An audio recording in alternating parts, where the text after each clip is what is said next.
AITA for not forgiving my dad even though he is dying? I, 28F, haven't seen or spoken to my father in over 20 years. When I was 5, he left my mom and me for another woman. One day he was just gone. No warning, no explanation, just a note on the kitchen counter that said, "I can't do this anymore. I'm sorry." I didn't understand it then. I remember sitting at the window waiting for him to come back, thinking he just went to the store. My mom tried to explain, but how do you tell a 5-year-old that her dad chose someone else over her? Growing up, I'd see him occasionally in photos people posted online. He remarried and had another daughter, my half-sister, who's around 10 years younger than me. They looked happy. I hated myself for checking sometimes, but curiosity always won.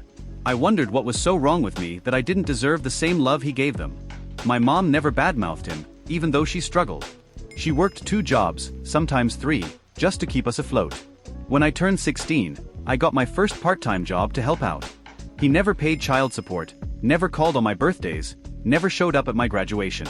The first time I heard from him was when I was 19. A Facebook message that simply said, "Hey kiddo, long time no talk." I stared at it for hours. I didn't respond. A few weeks later he sent another, "Would love to reconnect." By then, I had already learned how to live without him. I didn't want to reopen a wound that had finally started to scar. So I blocked him. Fast forward to last year. I got a call from an unknown number. It was my aunt, his sister. She said my dad had been diagnosed with stage 4 pancreatic cancer and that he didn't have much time left. She told me he wanted to see me, that he regretted everything, and wanted to make things right before he died. I froze. For 23 years, he'd been a ghost. Now he suddenly wanted redemption because the clock was running out? I told her I wasn't interested. She said I was being cruel, that forgiveness was for my own peace, not his. I told her peace was exactly what I already had, and I wasn't about to give that up just to make him feel better about abandoning me. After that, my phone blew up with messages from extended family, cousins, uncles, people I barely knew, all telling me that he's still your father, that I should do the right thing. One even said, "If you don't go, you'll regret it forever." But regret goes both ways. And he had over 2 decades to fix this. I don't think he cared much about regret then. A few weeks later, I got a letter in the mail. No return address, but I knew it was from him. Inside was a handwritten note that started with, "I know I don't deserve your forgiveness." He wrote about how he was young, scared, selfish. How he thought he'd ruined his life by getting married and having a kid too soon. He said he wasn't ready to be a father, and leaving felt like the only way to start over. He said he thought about me every day. I don't know if that's true, but reading it, I felt this weird mix of anger and pity. I kept thinking, if you thought about me every day, why didn't you call once? At the end of the letter, he asked if I'd meet him for lunch. Just once. No expectations, he wrote. Just want to see my daughter's face again. I didn't respond. I shredded the letter and threw it away. A few months later, my aunt called again. She said he'd been hospitalized and was in bad shape. She begged me to come. She said my half-sister had been visiting every day and that he cried every time he mentioned me. I told her I was sorry, but I couldn't. She snapped, said I was selfish, bitter, and that if I didn't go, I'd burn in guilt for the rest of my life. I hung up on her. Later that night, I sat in my car and cried. Not because I missed him, but because I hated that this situation even existed, that he got to destroy my childhood and then make me feel bad for not giving him closure. When I told my mom, she said she'd support me either way. She said, "Forgiveness doesn't mean you have to let someone hurt you again."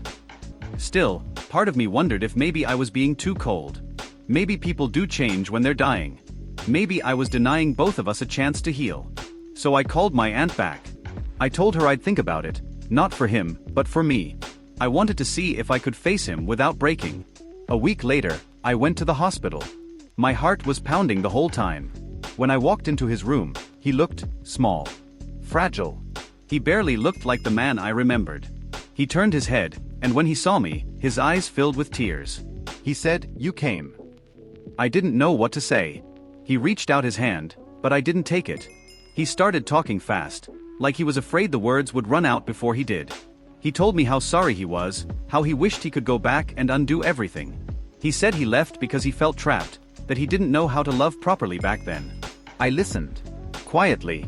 When he finished, he said, "Can you forgive me?" I told him the truth.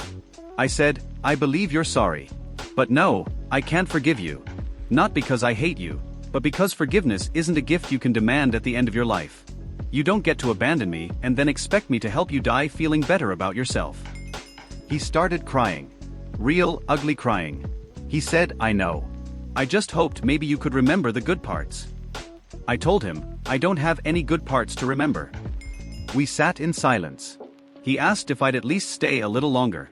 I did, for about 15 minutes. Then I stood up and said, goodbye, Dad. He said, thank you for coming. I walked out and never went back. He passed away 2 weeks later. My aunt called again to tell me and asked if I'd attend the funeral. I said no. She said, you're heartless. I said, maybe. But I'm finally at peace. A few days after the funeral, I received another letter, this time from his lawyer. He'd left me a small inheritance. It wasn't much, but I couldn't accept it. I donated it to a charity that helps single parents. It felt like the right thing to do, maybe even poetic. Now, months later, I still get the occasional message from family saying I should have forgiven him. That holding grudges only hurts yourself. But here's what they don't understand. I'm not angry anymore. I'm just done. Forgiveness isn't something you owe someone. It's something you choose when it feels right. And it doesn't feel right to comfort the person who caused your pain just because they're dying. He had 20 years to make things right. I had 20 years to heal. I don't think I'm the villain for protecting that healing. So, AITA for not forgiving my dad before he died? And that's the video. Thanks for watching. Hope you enjoyed hearing what Reddit had to say.